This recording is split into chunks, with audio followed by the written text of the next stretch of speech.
आप exam tour देख रहे हैं, बीपीएससी टीआरई 3 वाले विद्यार्थी अभी भी परेशान हैं।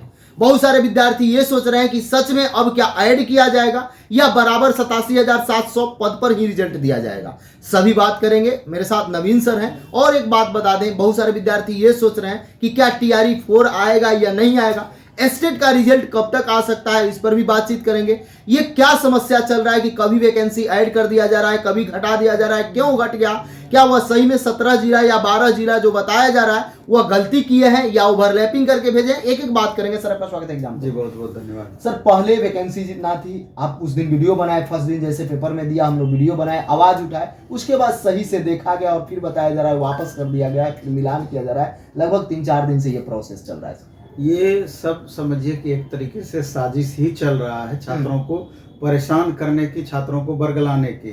आप उस दिन पेपर में निकाली कि 4,000 के अप्रोक्स सीट आपका 1 to 5, 6 to 8 मिला करके घट गया है। जब इससे रिलेटेड चर्चा परिचर्चा हुई, वीडियो बनाया गया, तो कई सारे वीडियो इसके बाद जब बनने लगे तब बीपीएससी का या कहिए शिक्षा विभाग का ध्यान इस ओर आकृष्ट हुआ कि सही क्या गलत क्या, और छात्रों में देखे कि छात्र धीरे धीरे उग्र हो रहे हैं। तब फिर उन्होंने 12 डिस्ट्रिक्ट को फिर से दोबारा से इस पर विचार करके या डिटेल देने की बातें बताई गई कि नहीं, सीटें किसी भी सूरत में कम नहीं होनी चाहिए, 87,700 सीट पूरी होनी चाहिए। अब देखिए क्या रिपोर्ट बना के देती है। बड़ा सवाल यह है कि 87,700 सीट पूरी की पूरी भरी जानी चाहिए। और लगातार छात्र भी बहुत परेशान हो गए थे उस दिन के इस न्यूज से, एकदम भूचाल वाली स्थिति आ गई थी, क्योंकि 4,000 सीट मामूली सीट नहीं होता है। तो इसलिए अब देखिए दोबारा से और कहीं ना कहीं एक तरीके से इसको आगे खींचने की प्रवृत्ति भी बोला जा सकता है कि आयोग के द्वारा या सरकार के दबाव में भी ऐसा हो सकता है कि चूंकि आगे इलेक्शन होना है तो धीरे धीरे चुनाव भी है, ये भी कारण हो सकता है में भी, क्योंकि धीरे धीरे इसको आगे की ओर खींचने की कोशिश कर रही है। आप देखिए ना, अब तक रिजल्ट आ जाना चाहिए था और रिजल्ट अब कितना भी होगा तो 10 नवंबर के बाद ही संभावित होगी रिजल्ट आने की, क्योंकि अब रिपोर्ट उधर से आएगा, फिर सीट का मिलान आपस में होगा, फिर 87,700 सीट पूरा हुआ कि नहीं हुआ ये चीज देखा जाएगा, फिर उसके बाद रिजल्ट का प्रोसेस या अन्य प्रोसेस को फाइनल किया जाएगा, तो इसमें विलंब होगा।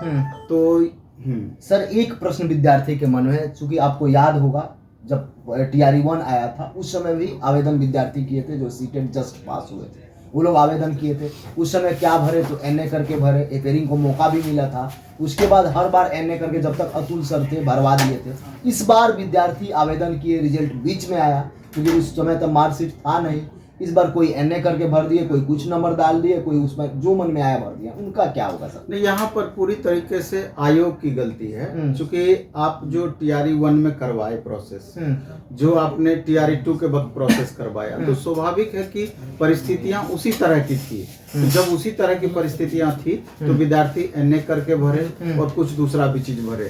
तो अब जाकर के इस पर प्रश्न उठना मेरे ख्याल से बिल्कुल भी उचित नहीं है। जो प्रोसेस पहले अपनाया गया आगे भी वो प्रोसेस अपनाया जाएगा और उसको एक्सेप्ट किया जाएगा, दूसरा कोई यहाँ पर ऑप्शन नहीं बनता है। इसलिए करके इसको लेकर के हमको लगता है कि बहुत बड़ा इशू नहीं होना चाहिए। सर सीटेट वाले विद्यार्थी जो एस्टेट का एग्जाम दिए कि आगे हम बढ़ेंगे, 9-10 का आवेदन करेंगे या 11-12 का आवेदन करेंगे या तैयारी करेंगे, 3 से 4-5 माह हो गया, अभी तक रिजल्ट नहीं है। नहीं, एस्टेट वालों के साथ तो पूरी तरीके से अन्याय हो रहा है। अब कोई कारण नहीं बनता है बिहार स्कूल एग्जामिनेशन बोर्ड को कि एस्टेट का रिजल्ट इतना विलंब किया जाए। डाटा का जो आरोप आप लगा रहे थे, क्या वही कारण? डाटा का तो हम ऐसे ही आरोप लगाए थे, लेकिन बाद में चल करके पता चला कि रियल में यही बातें हैं कि डाटा कहीं न कहीं मिसमैच हो गया है, जिसके कारण से रिजल्ट में विलंब हो रहा है। कई तरीके की बातें इसमें बोली जा रही है। बातें ये भी बोली जा रही है कि नहीं, रिजल्ट जब तक टीआरई 3.0 का नहीं दिया जाएगा तब तक एस्टेट का रिजल्ट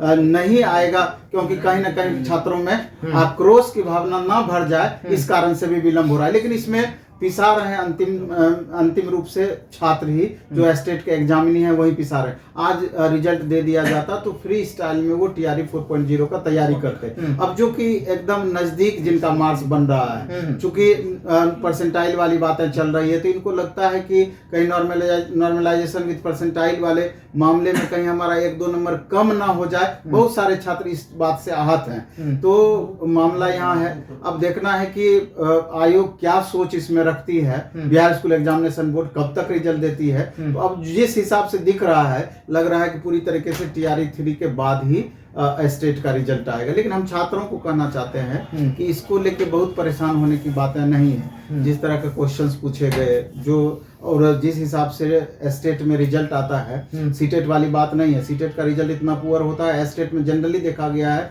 89-90% बच्चों का रिजल्ट होता ही होता है। आप आगे की तैयारी में ईमानदारी पूर्वक लगे रहें, और क्योंकि कंपटीशन लेवल दिन ब दिन आपका बढ़ेगा ही, इस बात को मान करके चलिए। और एक बार ये चांस मिस किया तो अगला 5 साल तक तो निश्चित रूप से कोई वैकेंसी आपको देखने को नहीं मिलेगी। सर, जो DLED या BEd विद्यार्थी हैं, जो 22-24 सेशन वाले हैं या 23-25 वाले सेशन वाले हैं, वो विद्यार्थी अब ये सोच रहे हैं कि हम लोग को जब इसमें सीट पूरा नहीं पा रही है, आयोग जब निकला था, शिक्षा विभाग कम हो जा रहा है, तो हम लोग का क्या होगा? हम लोग पर झुंझुना दे दिया जाएगा या खाली दे दिया जाएगा, इसी तरह जुमला हो जाएगा 1.5 लाख? क्या है मामला उसका? नहीं, बात तो सोच तो बिल्कुल जायज है उन छात्रों का। मान लीजिए अब 22-24 वाले को हो सकता है कि एक वैकेंसी पकड़ में आ भी जाए, लेकिन जो 23-25 वाले छात्र हैं तो उनकी गारंटी नहीं है कि TRE 5 आएगा नहीं आएगा, क्या होगा, उसकी कोई गारंटी नहीं। तो कहीं ना कहीं ये बच्चे सिस्टम का तो शिकार होंगे, क्योंकि आप 7 साल कोई वैकेंसी नहीं दिए और एक ही साल में 3 बार दे चुके हैं,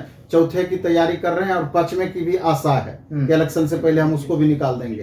तो जब ओवरफ्लो आपका हो जाएगा, नंबर ऑफ टीचर्स की जितनी बहाली होनी चाहिए आप उससे अधिक बहाल कर लेते हैं, तो आगे कहां से आप तुरंत वैकेंसी दीजिएगा? तो यानी कि ये बच्चे 5 साल तक फिर बैठे हुए रहेंगे। तो ये बहुत चिंता का विषय है और बहुत सोचने वाला विषय है।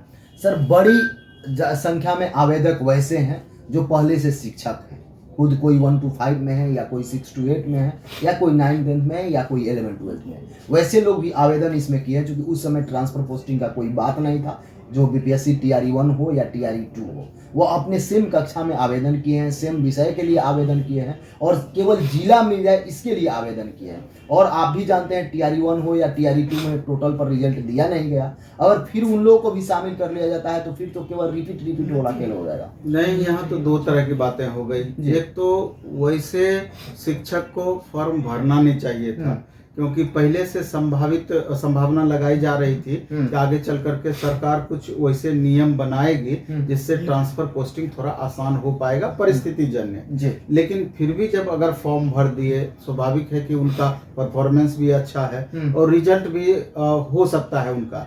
अगर ऐसे 5-10 हजार ही अभ्यर्थी अगर घुस जाएंगे इसमें, तो कहीं ना कहीं 5-10 हजार सीट को खा ही जाएंगे, वही वाली परिस्थिति बनेगी। क्योंकि सरकार का जो रवैया है, ये किसी भी सूरत में 1 कैंडिडेट 1 रिजल्ट नहीं मानेगी। ये किसी भी सूरत में वेरिफिकेशन प्रोसेस में जो बदलाव होना चाहिए वो नहीं, अब तक नहीं की है। और जिस तरीके से माननीय चेयरमैन स्पष्ट रूप से बोलते हैं कि जो नियम हमने बना दिया या बन गया है जो नियम, उसको हम बदल नहीं सकते हैं। मतलब बाकी चीजें आप बदल सकते हैं, लेकिन जो नियम सिस्टम को प्रभावित कर रही है उसको आप बदल नहीं सकते हैं। अगर थोड़ा सा बदलाव खास करके वेरिफिकेशन प्रोसेस में हो जाता तो 15-20 हजार बच्चों को इससे राहत मिलता, 15-20 हजार छात्रों को। तो कहीं ना कहीं ये छात्रों के साथ अन्याय वाली ही परिस्थिति है। सर, ये जो विलम्ब किया जा रहा है, क्या चुनाव का मेन मकसद है पूरा करना, या ये देखा जा रहा है कि अब सीट ही नहीं है, सब जगह हम भर दिए, वही कारण है? नहीं, चुनाव तो मुद्दा है ही, लेकिन TRE 4 में ये अच्छी खासी सीटें निकाल लेगी। उसका तो पूरा आंकड़ा है कैसे निकालेगी। हम तो हर वीडियो में लगभग चर्चा करते हैं कि 35-36 हजार सीट बैकलॉग का जो ये बचा के रखी है, जिसको TRE 3 में नहीं जोड़ना चाह रही है, तो कहीं ना कहीं मंशा इनकी यही है कि TRE 4 में अच्छी खासी संख्या कैसे क्रिएट होगा, उसका ये कड़ी है। दूसरा है कि 30 से 35% सीट 1 कैंडिडेट 1 रिजल्ट और वेरिफिकेशन प्रोसेस में बदलाव के कारण ही बचा लेगी। तो 25,000 सीट ये हो गया। फिर अन्य कारणों से भी अब 28,000 कंप्यूटर टीचर की बहाली 6 to 8 में करने की बातें कर रही है। अगर हर चीज को आप जोड़ लीजिएगा तो उतनी संख्या पूरी हो जाएगी। इसलिए TRE 4.0 की वैकेंसी आएगी कि नहीं आएगी, इसमें कंफ्यूजन नहीं है, आएगी श्योर है। अब कब तक आएगी, तो जो परिस्थितियां बनी है, अगर 15 नवंबर तक ये रिजल्ट ही देती है तो फिर उसके बाद वेरिफिकेशन नॉर्मल करेगी, ज्वाइनिंग करवाएगी, फिर फाइनल वेरिफिकेशन करवाएगी, फिर कितनी वैकेंसियां खाली रह गई इसकी गणना करवाएगी, फिर पूरा रिपोर्ट बनवाएगी। तो इस प्रोसेस में कम से कम 2-2.5 महीना मिनिमम लगेगा ही लगेगा। तो किसी भी सूरत में जनवरी लास्ट या फरवरी के पहले टीआरई 4.0 अब होता हुआ नहीं दिख रहा सर, है। विद्यार्थी के मन में कोई डाउट है, कोई समस्या है, कोई दिक्कत है, तो वो केवल मेल कर सकते हैं, मेल पर काम किया जाए। नहीं, हम ये कहना चाहते हैं तमाम छात्रों को कि आपके हाथ में बहुत ऑप्शन नहीं है, इसलिए कर अगर आप चाहते हैं कि 1 कैंडिडेट 1 रिजल्ट में अगर बदलाव किसी भी सूरत में संभव है, वेरिफिकेशन प्रोसेस में बदलाव किसी भी सूरत में संभव है और 87,700 सीट पूरी तरीके से भरी जानी चाहिए, तो ये चीज आप सीएमओ को मेल के रूप में आप कर सकते हैं। क्योंकि वहां पर कुछ रूल रेगुलेशन होता है कि जितने भी मेल आते हैं हर मेल को उसके लिए अधिकृत है सारा कुछ, वो चेक होगा ही होगा। जब हजारों हजार की संख्या में जाने लगेगी तो थोड़ा सरकार पर दबाव तो बनेगा ही बनेगा, और फिर उसको फॉरवर्ड करेंगे शिक्षा विभाग को, फिर वो बीपीएससी तक बात पहुंचेगी। तो इसलिए अगर थोड़ा भी आपके माध्यम से दबाव बन सकता है तो यही एक माध्यम हो सकता है। बहुत बहुत धन्यवाद सर। धन्यवाद आपका।